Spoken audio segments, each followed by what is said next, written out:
내가 사랑하는 생활. 눈이 내리려는지 먹구름이 낮게 내려앉고 골짜기에서는 차가운 기류가 올라오고 있다. 서둘러 읍내 철물점에 가서 눈치는 가래를 하나 사왔다. 이곳은 눈 고장이라 다른 데에 없는 연장들이 있다. 손잡이감이 마땅치 않아 손수 만들지 않고 가게에서 사온 것이다. 난로에 장작을 모아놓으면 활활 타오르는 소리도 좋지만 한참 있으면 난로 위에 올려놓은 돌솥에서 물 끓는 소리 또한 훈훈한 실내의 정취를 아늑하게 거들어준다. 산에 살면 오간 중에서도 특히 청각이 예민해지는데 한밤중에 기러기 떼 날아가는 소리를 듣고 잠에서 깰 때가 덜어 있다. 사삭쇠셋 사삭쇠셋 풀이 선 옷깃이 스치는 듯한 이 소리. 이 오밤중의 추위를 피해 남녘으로 날아가는 기러기 떼의 날갯짓 소리가 마치 어떤 홀령이여 공을 지나가는 소리처럼 들려오는 것 같아. 나는 퍼뜩 맑은 정신이 든다. 자신의 삶을 되돌아보고 내 영혼의 무게 같은 것을 헤아리게 된다. 그리고 남은 세월을 어떻게 보낼 것인가를 생각하면서 기러기 떼를 뒤따라간다. 눈치는 가래를 사온 김에 눈 이야기를 마저 해야겠다. 대숲에 푸실푸실 쌀락눈 내리는 소리를 나는 좋아한다. 이 쌀락눈 내리는 소리를 듣고 있으면 어린 시절 할머니의 무릎을 베고 소금장수 이야기를 듣던 기억이 문득 되살아난다. 똑같은 이야기지만 들을 때마다 가슴 졸이며 새롭게 들리던 그런 옛 이야기. 고전이란 바로 이런 성질의 것이 아닐까 싶다.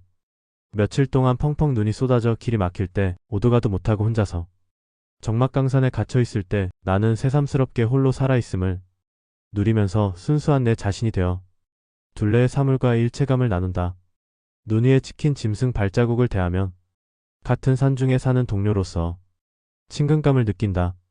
그리고 눈이 멎어 달이 그 얼굴을 내보일 때 월백설백 천지백의 그 황홀한 경계에 나는 숨을 죽인다. 달도 희고 눈도 희고 온 천지가 희다고 밖에 더 무엇을 표현할 수 있겠는가. 옛 시인의 감성을 넉넉히 짐작할 만하다.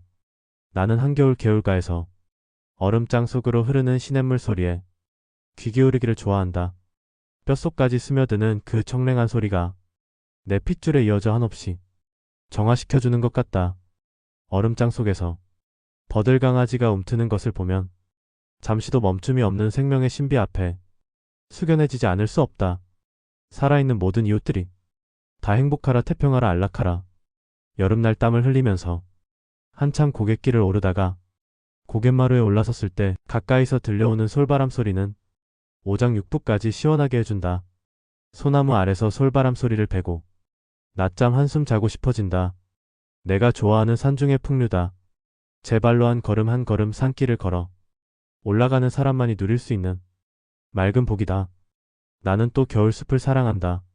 실록이 날마다 새롭게 번지는 초여름의 숲도 좋지만 거치적거리는 것을 훨훨 벗어 버리고 알몸으로 겨울 하늘 아래 우뚝 서 있는 나무들의 당당한 기상에는 미칠 수 없다. 숲을 이루고 있는 나무들은 저마다의 특성을 지니고 있으면서 전체적인 조화를 지니고 있다.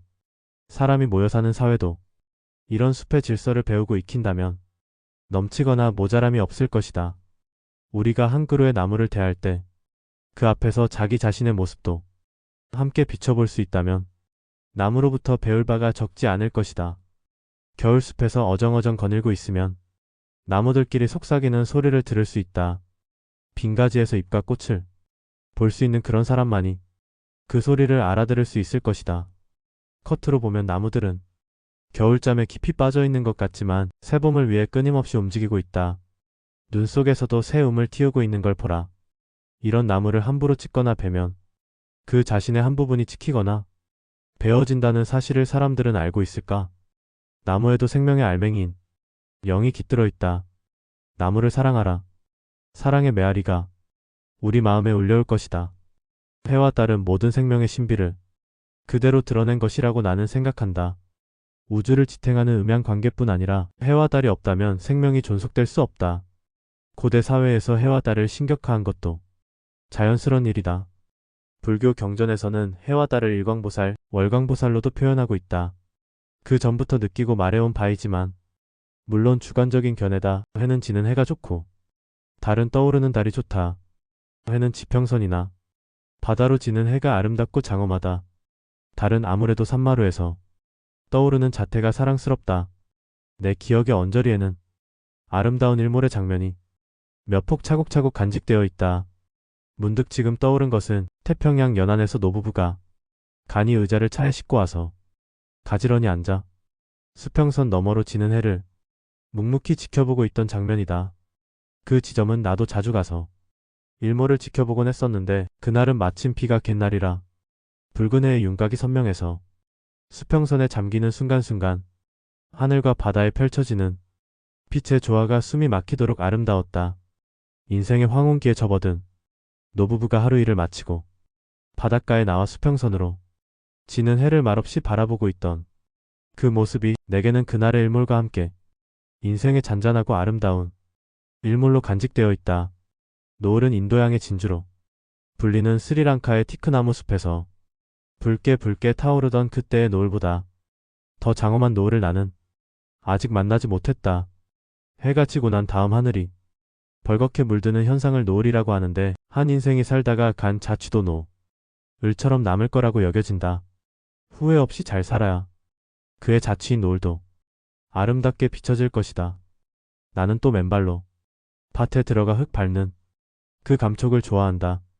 여름날 상그늘이 내릴 무렵에 채소밭에서 김을 맬 때 맨발이 되어 밭 흙을 밟고 있으면 간질간질한 그 부드러운 감촉과 함께 땅 기운이 내 몸에까지 스며드는 것을 느낄 수 있다.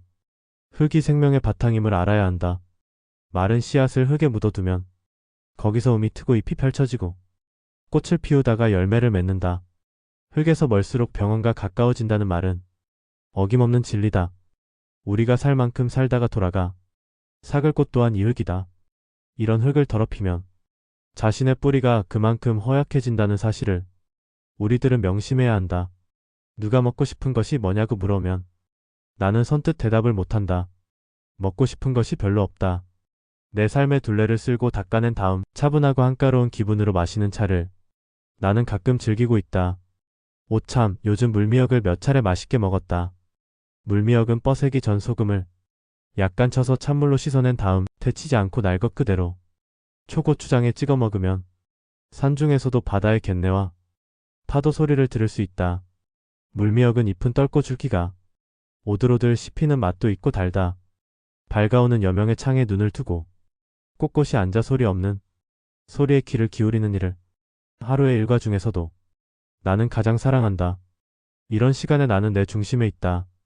그리고 밝은 창 아래 앉아 옛글을 읽는 재미 또한 내게서는 빼놓을 수 없다. 그 속에 스승과 친구가 있어 내 삶을 시들지 않게 한다. 방이 식었구나. 아궁이에 먹이를 넣어 주어야겠다. 1994